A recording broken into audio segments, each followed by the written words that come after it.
it is very important that they need to update their name in more. There are 3 dots, and there they can update their name so they can receive the certificate with the appropriate name. If you have any questions or comments, you may type them in the chat anytime, and our team is here to assist you. It is a pleasure to have you here today again. Thank you so much. I wanted to mention that this webinar series is thanks to the support from HRSA, and also that you can turn on your cameras for the attendance. We are going to have some time for a Q&A, and we are going to have a pre-test, a post-test, and a survey at the end. And now we have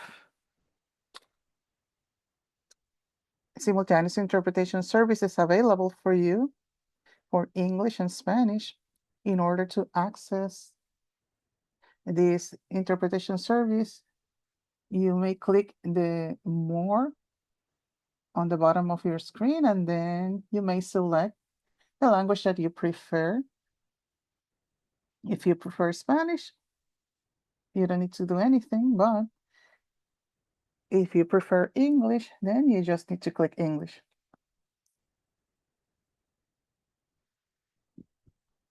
As I mentioned initially, this is a project supported by HRSA funds. And we also have the project for learning through telemetry, TTELP. And the purpose of this project is to connect with specialists and with primary care providers in rural areas and all over Puerto Rico. So now, as I mentioned before, these are the general guidelines. This webinar is recorded for educational purposes. And here you have the QR code for the pre-test. In a few seconds, we're going to open it on the screen for your benefit.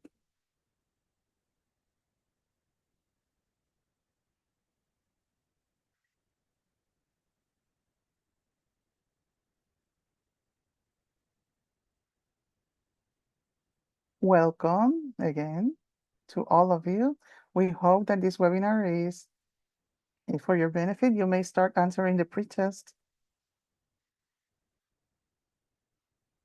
And it is already on the chat. You may find the link, so you can also click it there.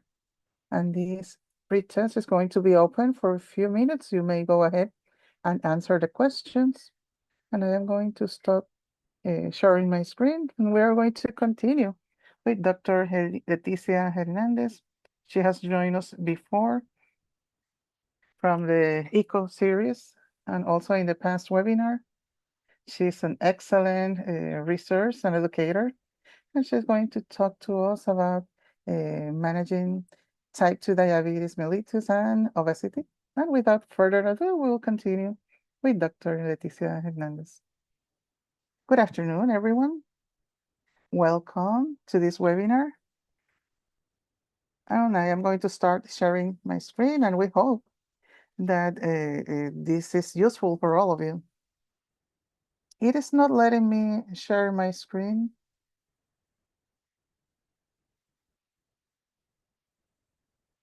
You can try again.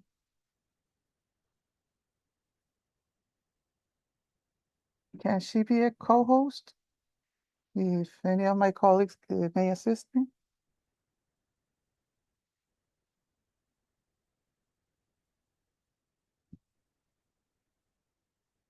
Now I can do it.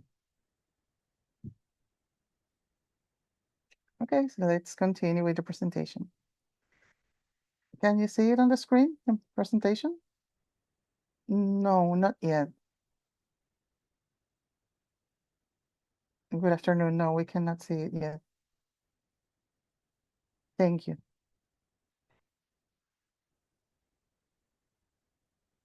Now,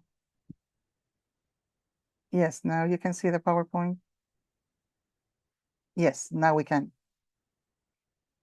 So the presentation for today, it is diabetes mellitus and obesity management. I don't have any conflict of interest for this presentation, and the objectives is, first of all,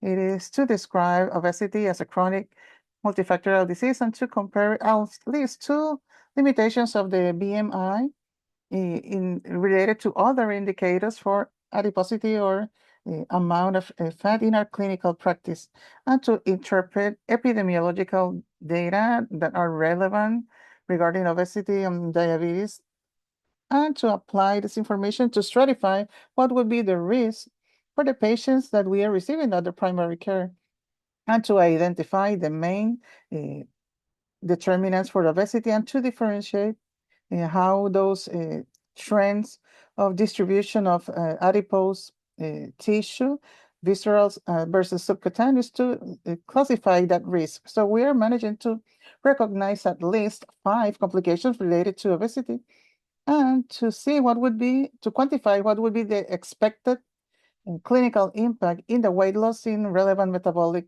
results, and to select therapeutic appropriate interventions. It may be lifestyle, behavioral, pharmacological, surgical, and to be able to create an individualized management plan for patients with obesity and or diabetes mellitus in a multidisciplinary environment. And when we talk about obesity, there are different medical organizations that define this condition, but we see that all of them have some common characteristics, and they describe the condition. The OMA and the American Diabetes Association and the American Association of Clinical Endocrinology, all of them talk about a chronic condition and that it is a recurrent condition. And what does that mean in the clinical practice?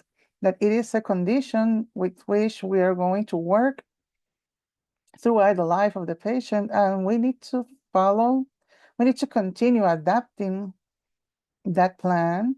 It may be pharmacological, intervention in lifestyle, or surgical interventions to manage this patient.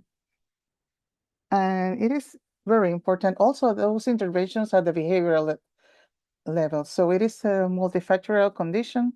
All these organizations agree in this because we have different factors that we're going to see that may affect that a person may develop obesity, and it is a neurobehavioral condition. Our brain has to do with that development of obesity, and with all these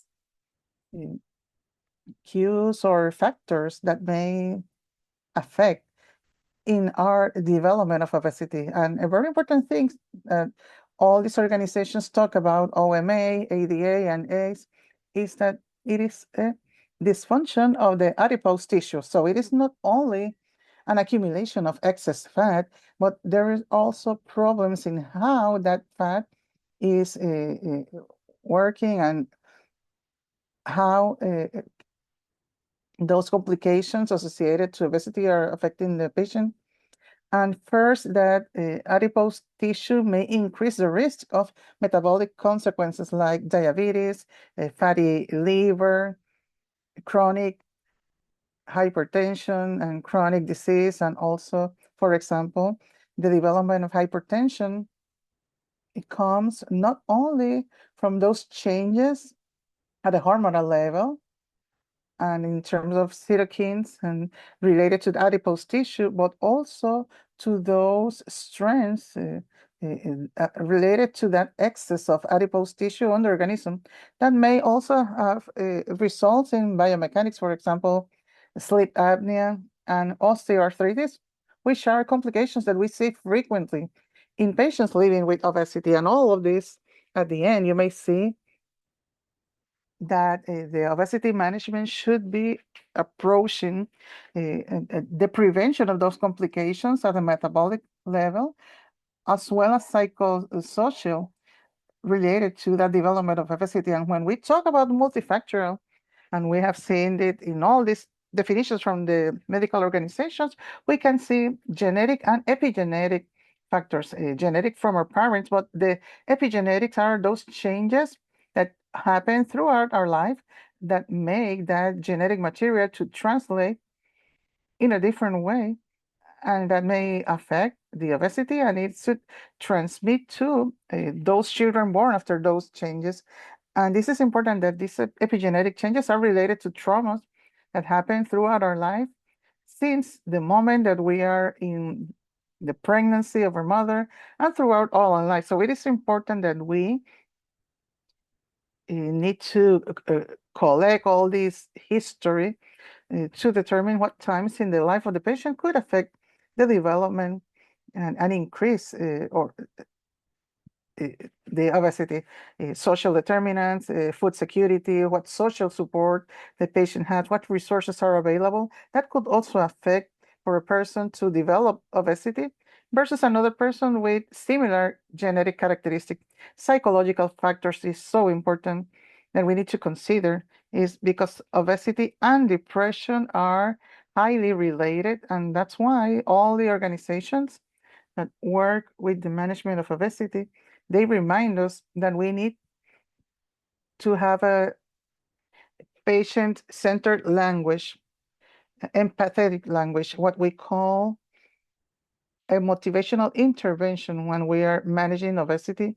And also we need to consider medications. One of the first things that we need to assess is what medications my patient is using that could be contributing to the development of obesity, or maybe affecting the capacity of this patient to lose weight with the behavioral interventions and lifestyle that we are promoting in this person, and also other medical conditions, or for example, hormonal conditions like the Cushing's disease, the PCOS, that now we're promoting a change of name for these conditions. There are several conditions that could contribute to the development of obesity, and many times the treatment of certain conditions, for example, rheumatologic conditions, because of the medications that they are taking, could also promote the development of obesity. And all of this we need to approach when we are assessing this patient who is living with obesity. And in 2026, 2025, many guidelines were developed with a lot of information and research was produced related to obesity. And there is a very important document that was published in 2025. It is this consensus from the World Health Organization regarding the use of GLP-1 medications in managing obesity. And this is so important, this document, because it is talking about the magnitude of the situation of obesity all over the world, where they established first the same factors that we saw that the other organizations agree on that contribute to the development of obesity. And they talk about how many people all over the world are living with obesity, and we're talking about 1 million of persons, which is a significant number. And it is important that this document also is telling us how obesity is part or contributes to that mortality related to non-communicable conditions. And it is said that 12% of all the other deaths from non-communicable disease are related to obesity. So it is so important that we start approaching from prevention up to treatment for this condition, and also to avoid the progression of the complications related to obesity. When we talk about cost, we are talking about $3 trillion a year related to obesity and the complications related to it.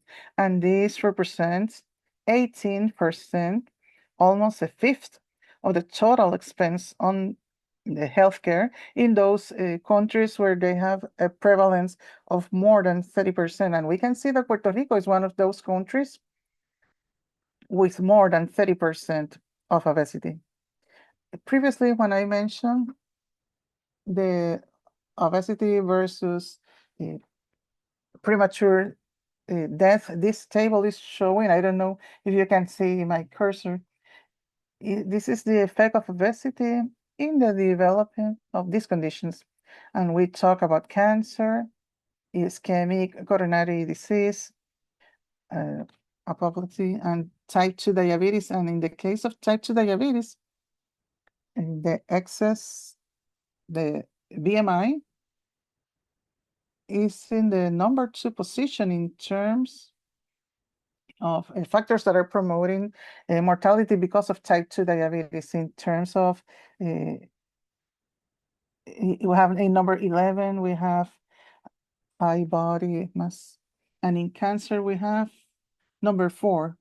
So we are talking about the 3 main causes of death in our island, and we can see that the obesity is one of the main contributors to the development of these conditions. And we know that more than 20 types of cancer are related to obesity. And when we talk about the category of BMI in Puerto Rico, we are talking that 35% of the population is overweight and 36% of the population with obesity, and this is data from the CDC. So we are talking about more than 70% of our population. So we're talking only about BMI. When we talk about diabetes, and diabetes is a condition that all over the world we see pandemic proportions.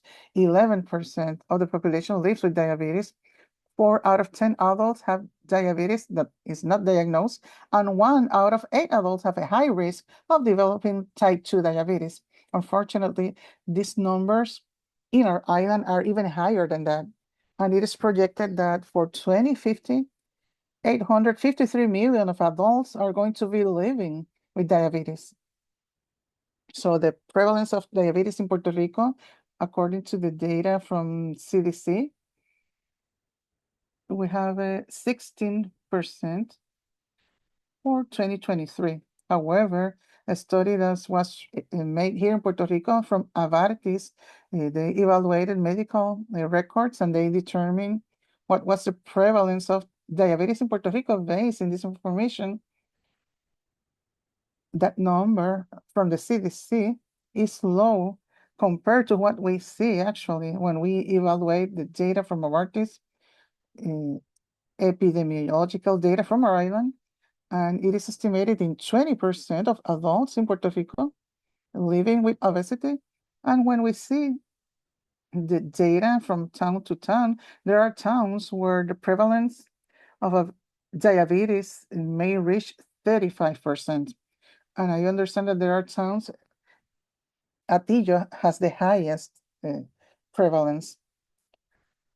And there is a clinical question that we need to ask when we're talking about obesity, and it is if the BMI by itself is enough criteria to define obesity and to characterize how the diabetes is associated to obesity and other complications. And the response is that no, because the BMI not necessarily tell us how much adiposity or if a fatty percent has a patient, and we may be overestimated or underestimating the real adiposity of the patient. And the obesity, the BMI, it cannot tell us if the patient has a clinical disease related to obesity, because there are people who live with obesity. However, they have not developed metabolic or biomechanical complications related to obesity. And last year, it was published a consensus of definition and diagnosis criteria in Lancet, and they give us a different way of classifying obesity.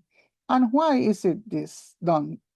Because there was a study published also in 2025, 622 young adults in Italy, and these adults were athletes, and they went through a BMI assessment, and it was found that 1 out of 4 of them had the criteria because of the BMI or for overweight or obesity.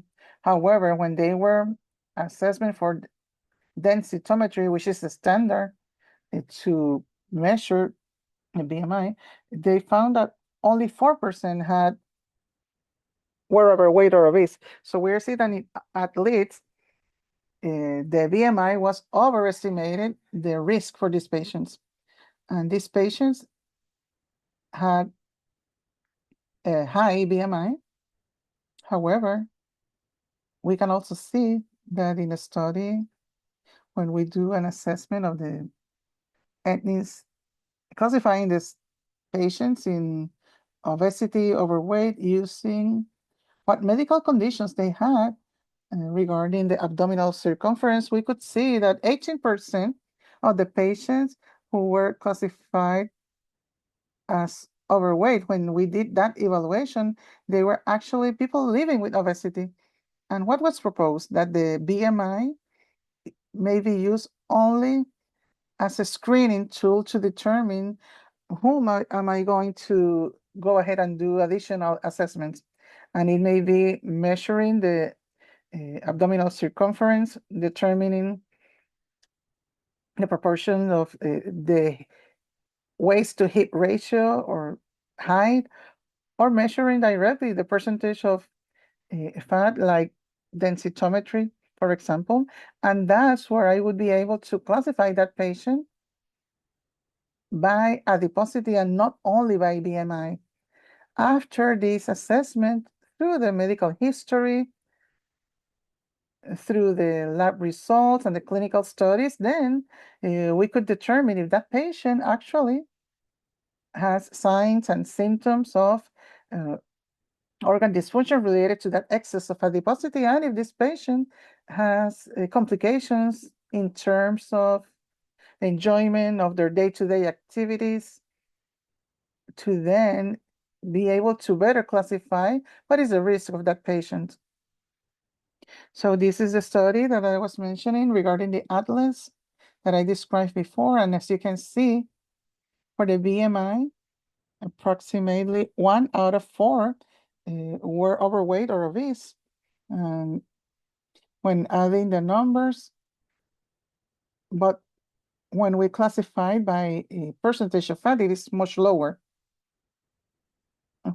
In the study for EASO, they had a similar publication, similar to the Lancet, and their conclusion was basically the same, that we using only the BMI to establish who should need additional assessment, only for that screening. And when we have a patient with a BMI over 25, we may do additional assessment, for example, the circumference of the abdomen, of the hip, the ratio of circumference of the waist versus height, and according to the history. And one of the things that we need to keep in mind also is if the patient has an internalized bias. And what does it mean? It's when all this bias that society has against obesity, I internalize it and I devaluate myself because I already internalize and I feel that my value depends on my weight. And that's something that in our clinical practice we need to evaluate because it has significant implications in what is exactly the development of obesity, because it produces depression.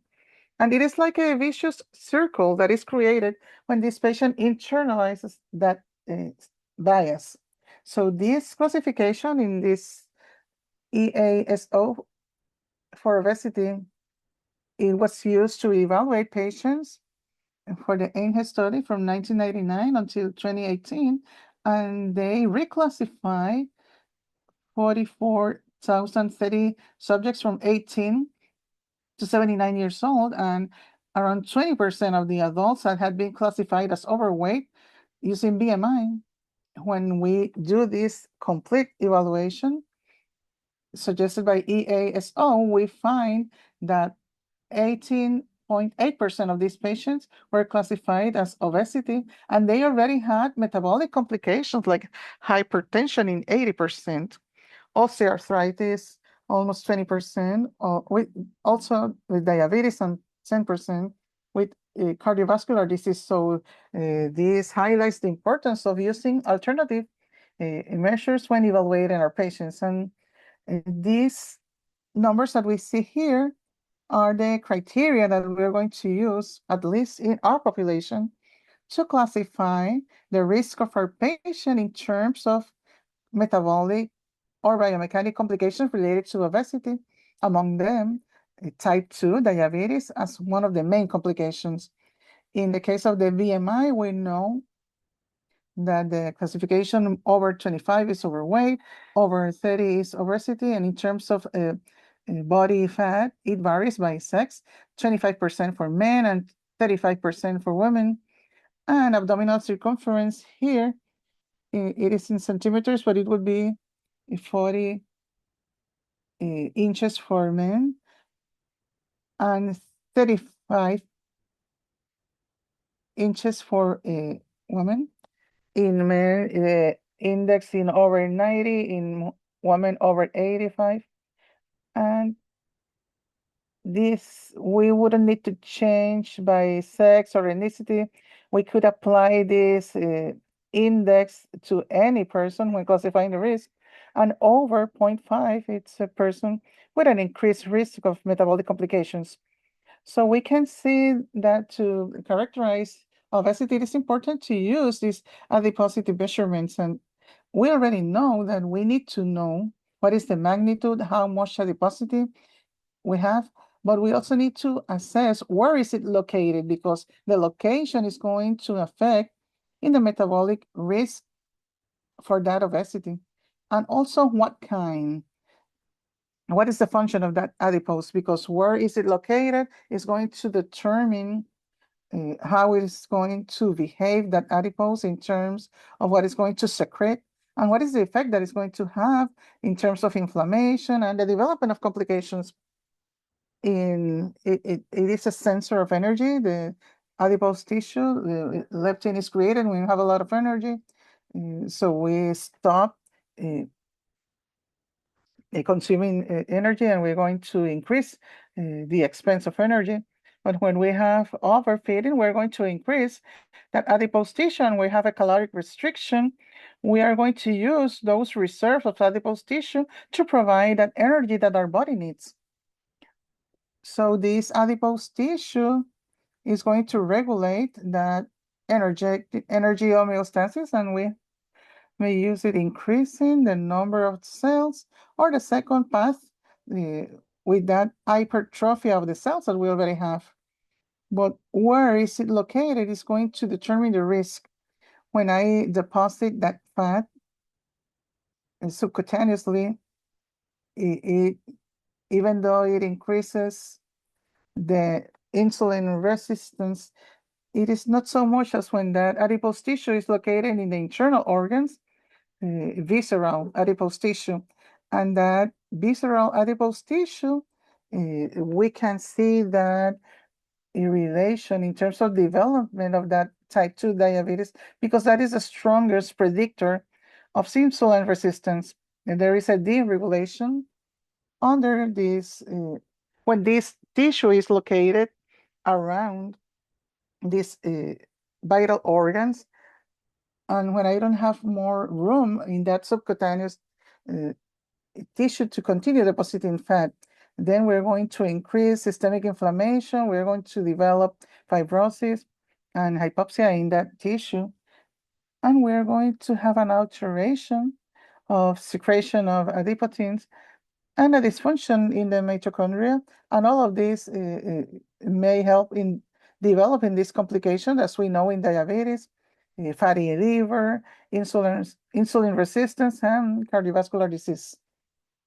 When we talk about classifying, it is really important that we identify that patient who is at risk. So we may start that intervention with that patient who hasn't developed overweight and obesity, preventing the development of these conditions, especially those who have that genetic component because of their parents or siblings already have an excess of adiposity.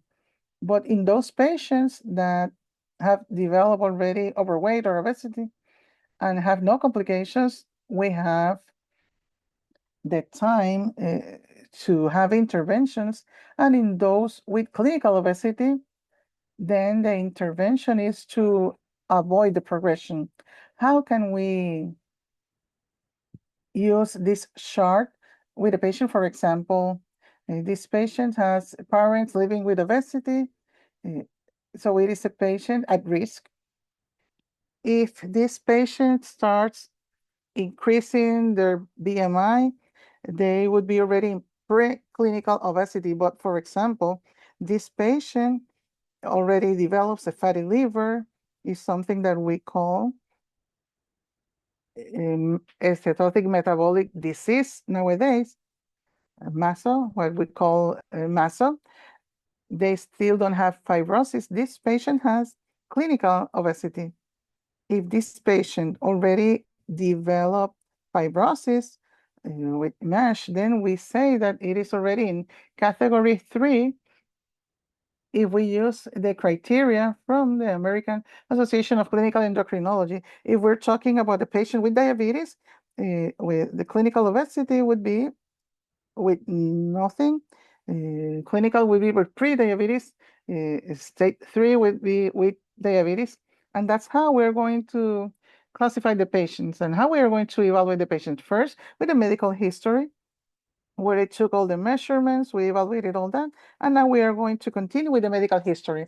How has been the trend in weight, what interventions, what has worked, what has not worked.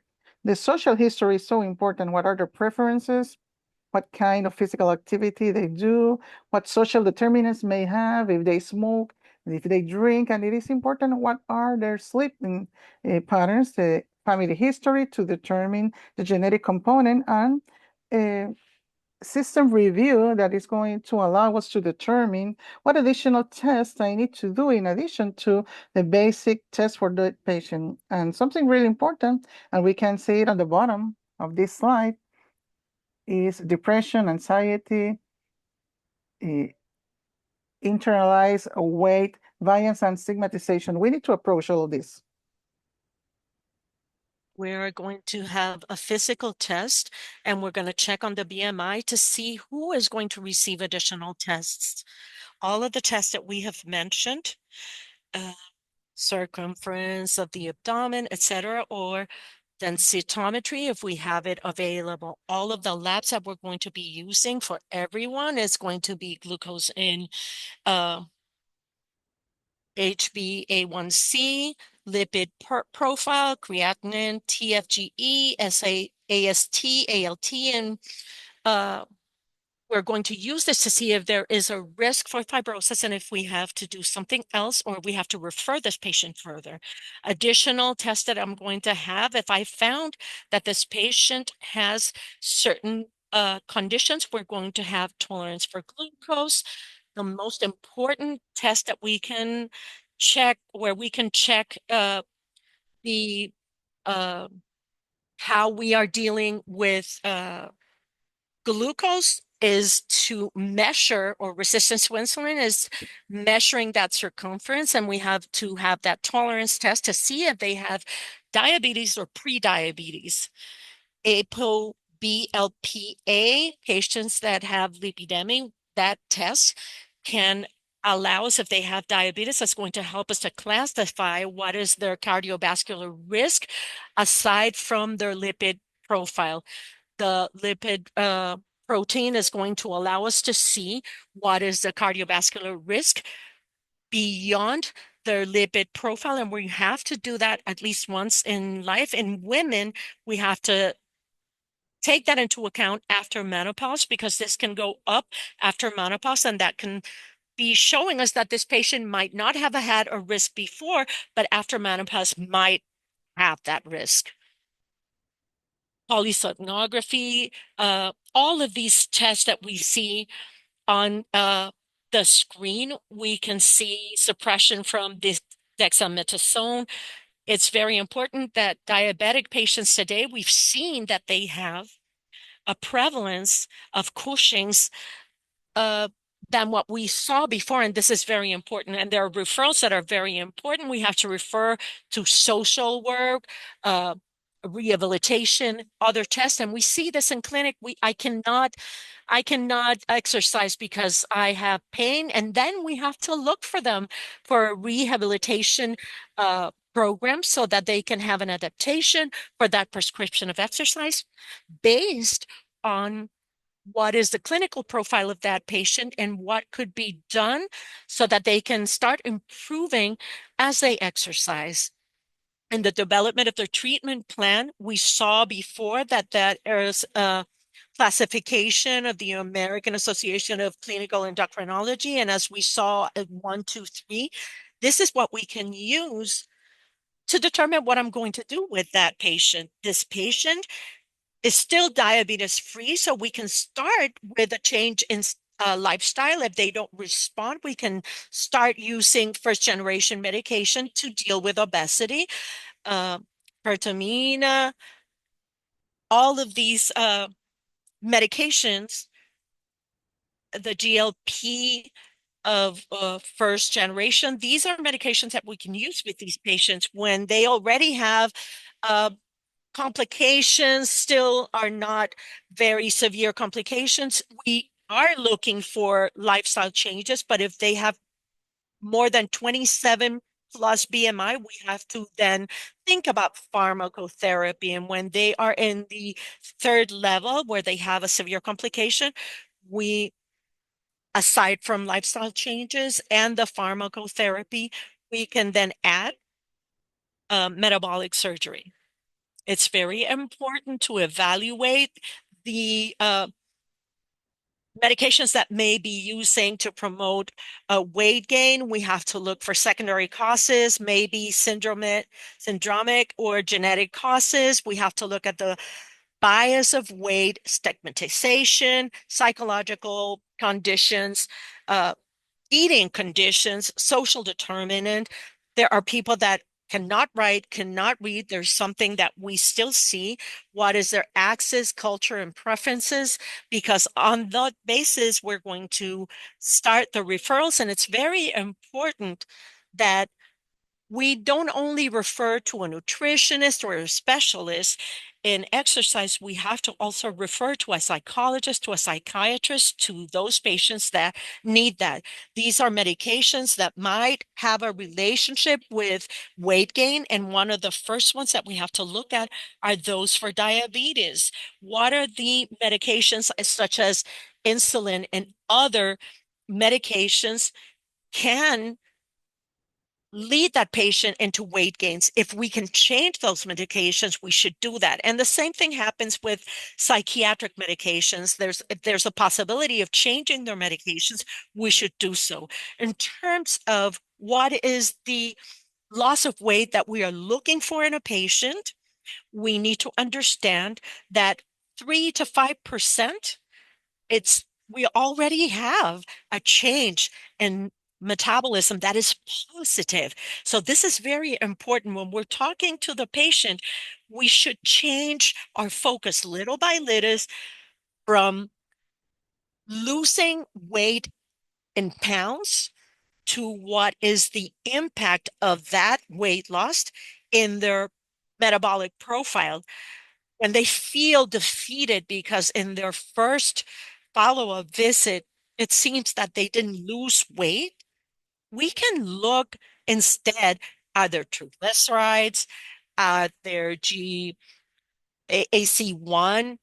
their glucose after glucola, before eating, how they're feeling, how their knees are feeling, if they have, feeling better. So we need to stop looking just at the weight in pounds and start looking at how their profile changes in other areas. And that's going to allow them to also feel better. And it's going to get them away from the stress of just weighing themselves all the time. So 3 to 5% is very good. But when we're looking at 7 to 10%, we're going to see a reduction in pre-diabetes, fatty liver, the lipid profile. And when we see 10 to 15%, that's a substantial improvement. And we're going to see it in fatty liver, sleep apnea, and there's a probability that we can have a remission from diabetes. If we have even more than 15%, it's going to be even better, the chances of remission. So all of these metabolic markers are important to see what's happening to our patient. And what is it that the American Association of Diabetes is telling us about the management of obesity and diabetes? The first thing they tell us as the obese patient that has type 2 diabetes, we need to be very careful with our language. We need to keep privacy of the patient when we are evaluating this patient, especially when dealing with weight. I use my uh, equipment for weighing. That's in my office. It's not part of the triage equipment because I'm looking at the privacy of that patient, and we have to evaluate all of the markers for that patient. Our language should be very careful, and we also have to be or have an interdisciplinary approach. We need to be intervening very frequently with the uh, patient. In a 6-month program, we have 16 interventions. We have to be supporting that patient constantly.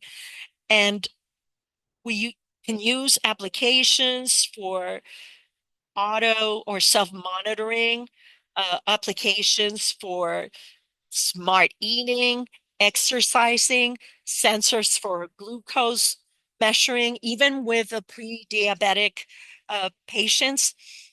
It can help them to understand how their eating behavior and their eating habits are having an impact in their situation. And when we have a patient that has lost the weight, we need to keep that maintenance program going. We need to keep monitoring. We need to keep supporting during follow-ups because this is a condition that is recurrent. So in terms of the interventions and lifestyle, the first thing that we have to do is have an evaluation by a nutritionist.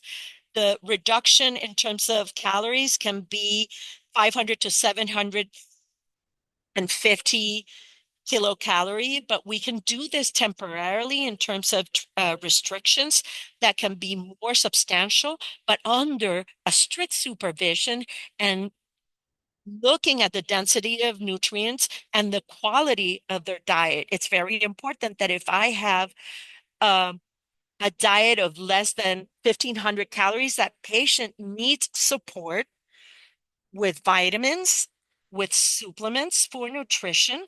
If I lose more than 20% weight, or if I lose more than 4% in a month, I also need to evaluate the nutrients and supplement as is required by the findings in terms of the patterns in their diet and uh, eating. We have to reduce processed food, limit uh, the food and beverages that are dense in energy. Remember the DASH or Mediterranean diet, and we need to understand that this has to be focused in their personal and cultural preferences as patients, and we need to approach this to look for progressive improvement. We don't need to have substantial changes all of a sudden because those are changes that are more difficult to maintain at a long term.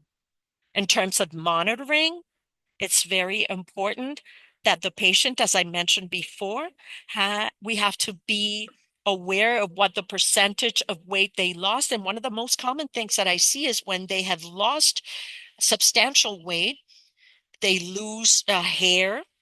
And this is important that we give them supplements and other assistance so that we can help the patient that is losing hair. And this is something that is common, especially when we're using GLP-1 type of medications. Exercise is very important and has to be adapted to the specific needs of the patient. And what's the recommendation?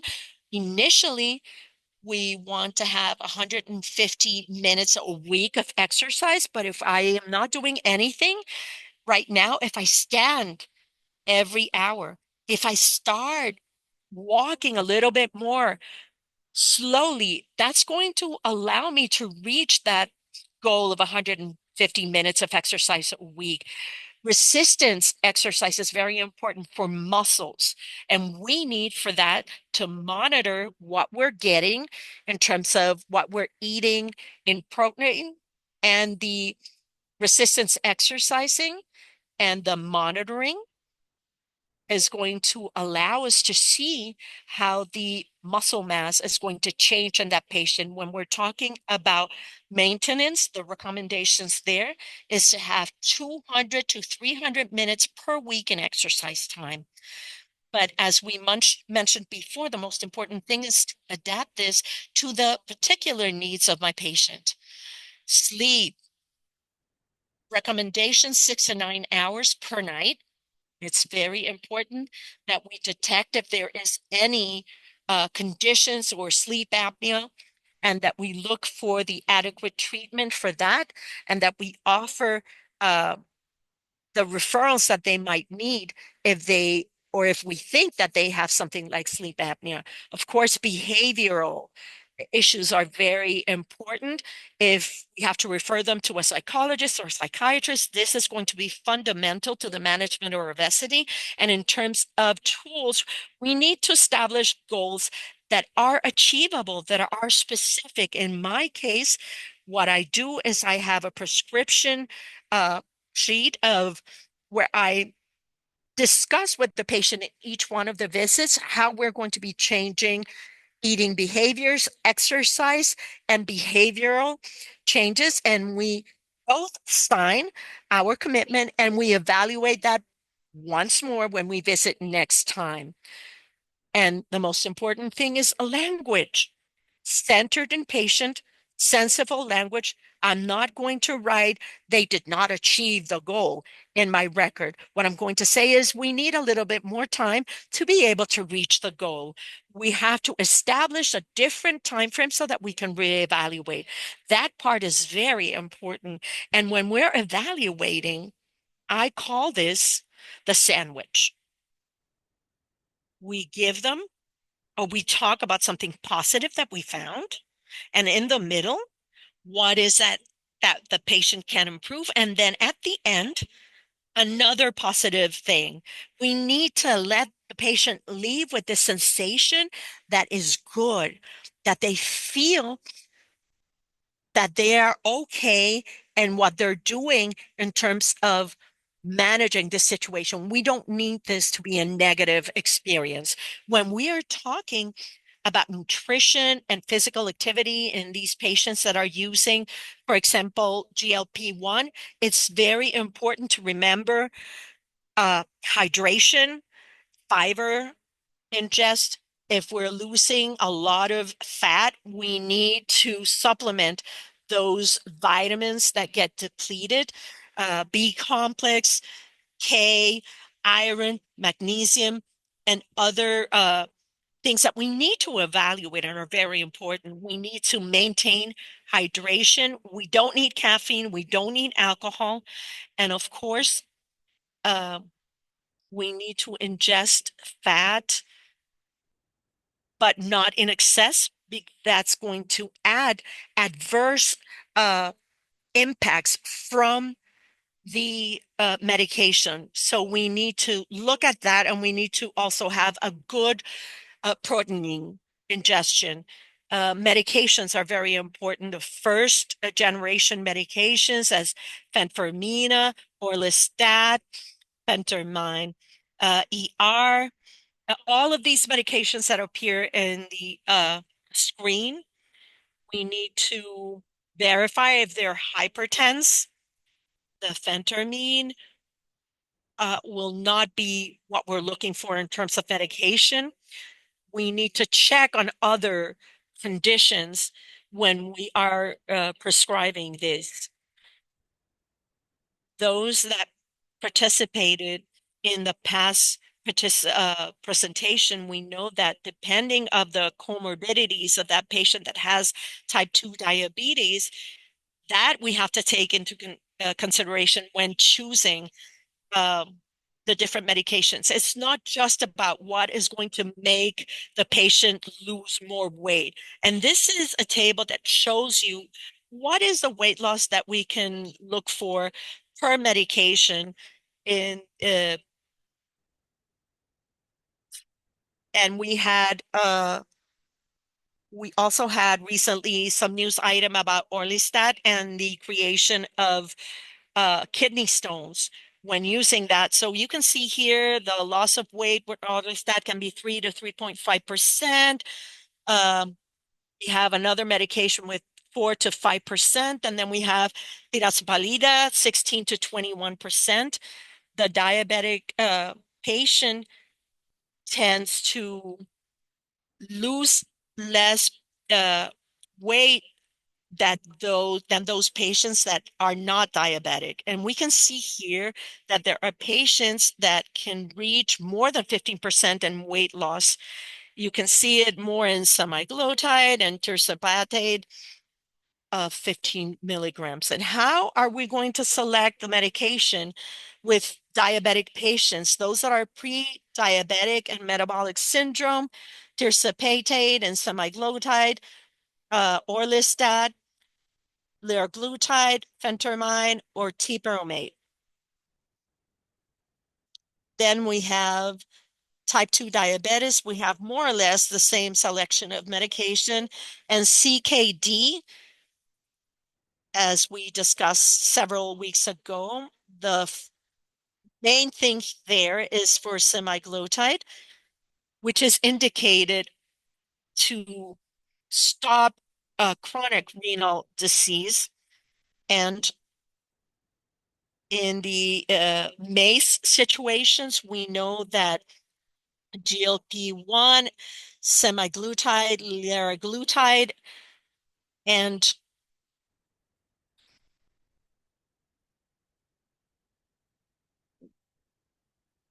we also have glucose and sodium uh, management.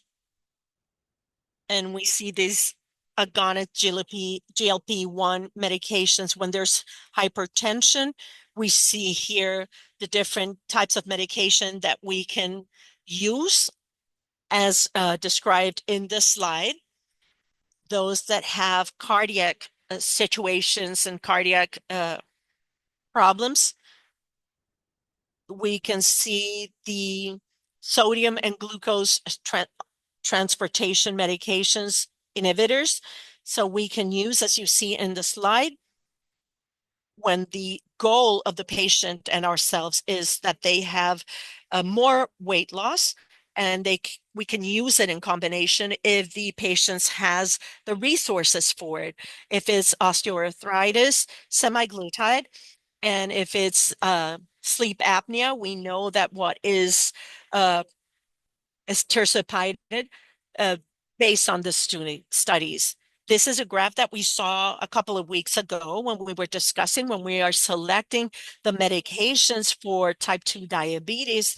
The main focus is what is the comorbidity that is dominating the risk in this patient. Those without comorbidities, we can use metformin, which was before the main and first line medication that was used for type 2 medication. But now we know that depending on the comorbidity that is dominating the risk on the patient, that is what is going to lead us to choose what we're going to be using. The uh, GLP-1 are some of the medications that are available when we're dealing with obesity, because we're trying to get away from the development of other comorbidities. So we have to be very careful with this, and we have to look at which medications can attack most of the comorbidities that my patient is living with. And we know out of all of these GLP-1 agonists, we know that semaglutide that is injected, that is helping with uh, cardiac failure, chronic renal disease, and other very difficult conditions to deal with. And this is something that's very important. In terms of the medications for diabetes type 2, we need to look at what is their impact in weight. Metformin, a big one. In case of the inhibitors of transportation of sodium and glucose, we see that the weight improves in a moderate way. So if we have to choose medication, we can add to a GLP-1 inhibitor, an inhibitor of sodium and glucose, and we can get an additional benefit to that. These GLP agonist medications have a very beneficial uh, impact in the situation. We also have IDPP4, which has a neutral effect. So we wouldn't need to remove it from those patients that we're looking to see what medications can have a negative impact. But the sulfonylureas, uh, insulin can promote uh, gaining weight. So if we're trying to achieve a better weight for the patient, this would not be something that we would look for.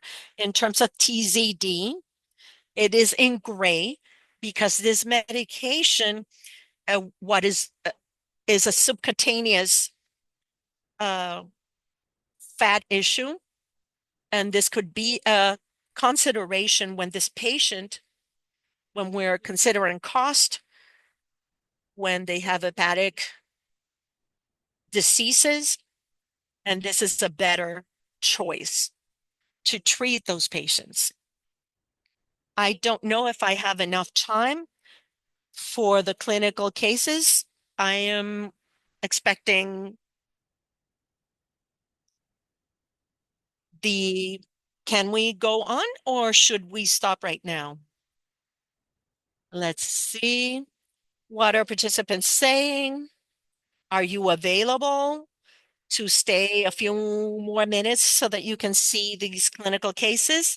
They're saying yes, that they're available, that they're willing to stay. So we have participation for you. So let's go with the clinical cases. We have the first clinical case, which is a man, 48 years, and he's sued as Asian. He has a DM2 2 years ago. They're using metformin, 1,000 milligrams, and they're going for their annual primary care attention. They have an A1C 7.4. You have to take into consideration that there's a Asian. So you're looking here at all of this data. They have a circumference of waist 40 inches, um, waist and hip 0.98. Arterial is in 142 over 88. LDL is 145, 210, and triglycerides. So we can see that the category or classification would be obesity. This is the 40-inch is seems to be everything seems to be out of control. And in their past consultation, they said you're not as fat, and they used that word, and that only needed to just exercise more, eat less, and that frustrated them. And they decided as a patient to just not do anything. They just stopped doing anything. So what is the most important thing that you can do according to the 2026 ADA? Well, the first thing is that since the BMI is 27.6, this does not fall in the criteria for obesity or anti-obesity pharmacotherapy. We know that the BMI for this type of a patient has to be lower than what we need for a different population. The C is to uh, look for other therapeutic measures. We know that there is a sub-agent. We underestimate their issues. So we might find another GLP-1 for form to use it. We should request a DEXA to confirm the percentage of body fat before using any therapeutic decision. And D is to indicate to the patient that they have a weight problem is because of their lack of will, and they should work at it better. And we have several people that are already saying that the right response is B. We know that they are sub-Asian, even if they are a patient from a different population. We need to look for that circumference between their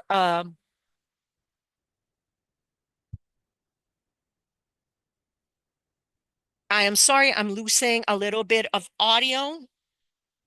Okay, I am back. They have hypertension, they have lipidemia that is not under control. So we have to do several things with this patient, and we have to use language that is centered in the patient so that he can uh, have a better management of their condition. In the clinical case number 2, we have a 55-year-old woman, 6 years in evolution from their DM2, obesity type 2. They're using metformin 2000. They are just tired of their condition.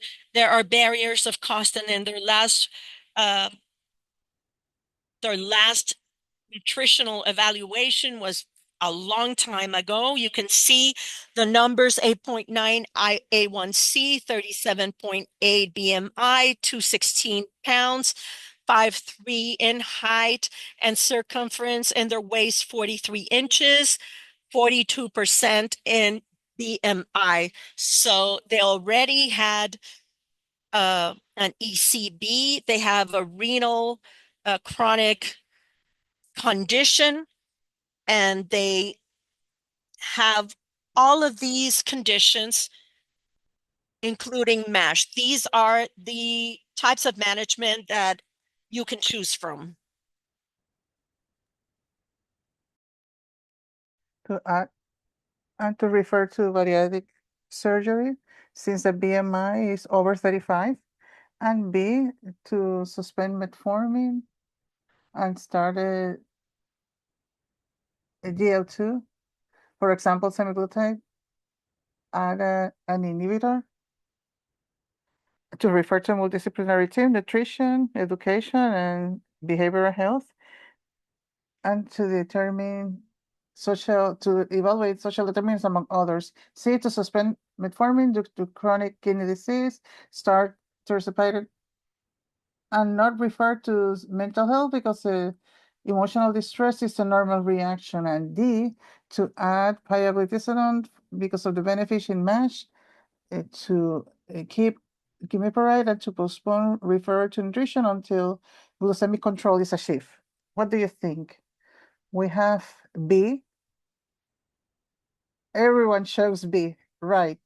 It is the B. It is a patient that has multiple complications related to diabetes, a cardiovascular disease. 2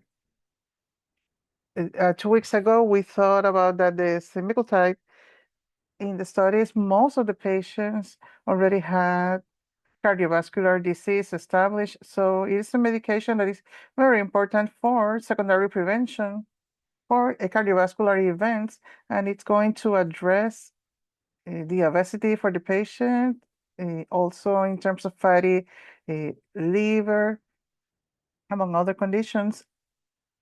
So it's going to help with all metabolic component of the patient. But this is a multidisciplinary approach. So we need to include nutrition, education, and diabetes management. And these interventions are important to have a holistic approach for this patient according to the ADA guidelines. So these are the answers.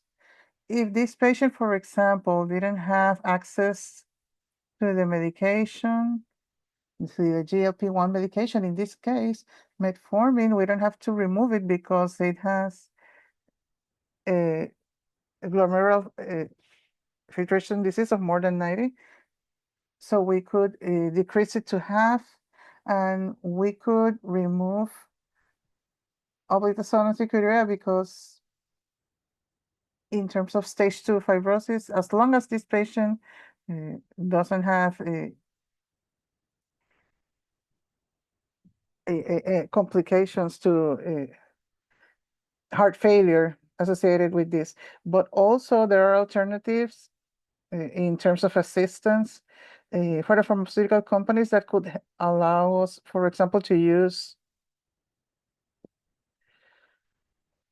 an inhibitor for transport of sodium and glucose that could help because they have this cardiovascular disease established, and they could help us also in terms of the weight and to also help with the effect of the flumetazole if that was the only alternative for this patient. In the clinic case number 3, it is a 42-year-old man with DM2 for 3 years, obesity class 3. He's using semaglutide 2.4 milligrams per week, metformin 2,000 for 6 months. And he has obstructive sleep apnea. He has lost 12% of his weight. He is in 256 pounds. Before he was 291. The BMI now, it is 37.9. Before it was 43.2. He has A1C of 6.8. Previously, it was 9.1. 128/80 for the blood pressure. Before it was 148/92, and he has been in treatment for 6 months. He feels better than ever. And he's asking if he could suspend the medication now that he reached his goals, and a family member suggested bariatric surgery. The first option is to stop semaglutide because he already reached his goal and he lost weight, and to continue with metformin, changes in lifestyle, and follow up. B, to continue semaglutide to long term to keep the benefits, and to consider reducing the dose. And they have a criteria for A1C with BMI over 30, which would be the indication for a surgery in type 2 diabetes patients. And C, to suspend semaglutide and to refer directly to surgery as a definite treatment, since pharmacotherapy is just a bridge for surgery in class 3 obesity. And D, continuous semaglutide at a maximum dose without the surgery. So what would be the right answer? Again, it would be B. Exactly. The correct answer is B. So we need to consider that the first that we discussed was that the obesity is a chronic, recurrent, multifactorial disease that my body adapts to these changes that I have in my weight. If I stop the medication, I am going to have a patient that lost a lot of fat.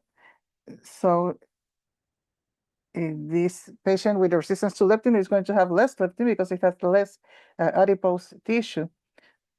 So once I lose more than 10% of my weight, I am going to have a capacity of obtaining my energy, which is higher after I have gone through that weight loss. So if I stop the medication, this patient is going to recover the weight probably. And even if this patient keeps that treatment with semaglutide, it's probably that at some time this patient may require additional interventions, and we need to keep evaluating this patient with the nutrition, the strategy for exercise to keep that weight in these patients. It is not a temporary intervention. It is important that with the medication, with this proven benefit, are those medications approved, regulated, and supervised by the FDA. And this does not apply to type 2 medications. And this is the most important in this question, was to look at obesity as a chronic disease. Thank you so much for your attention. I know that you have seen this quote before, and nowadays the question is not how much we're going to decrease A1C, but how efficiently we're going to change that trend from a cardiometabolic disease. And nowadays we're not talking anymore about diabetes as a condition in terms of managing glucose, but we are talking about the conditions that had cardiometabolic conditions that we want to approach to actually help our patients to keep their quality of life, but always our approach should be based in improving the quality of life for our patients above everything. So thank you so much for your attention. Thank you so much, Dr. Hernandez. This information we hope that it has been useful for our colleagues who have joined us. We have many comments, people who are very thankful for the information that you have shared. I am going to share my screen in the chat. Right now, we have the link for the post test. It is open right now. You can access the post test.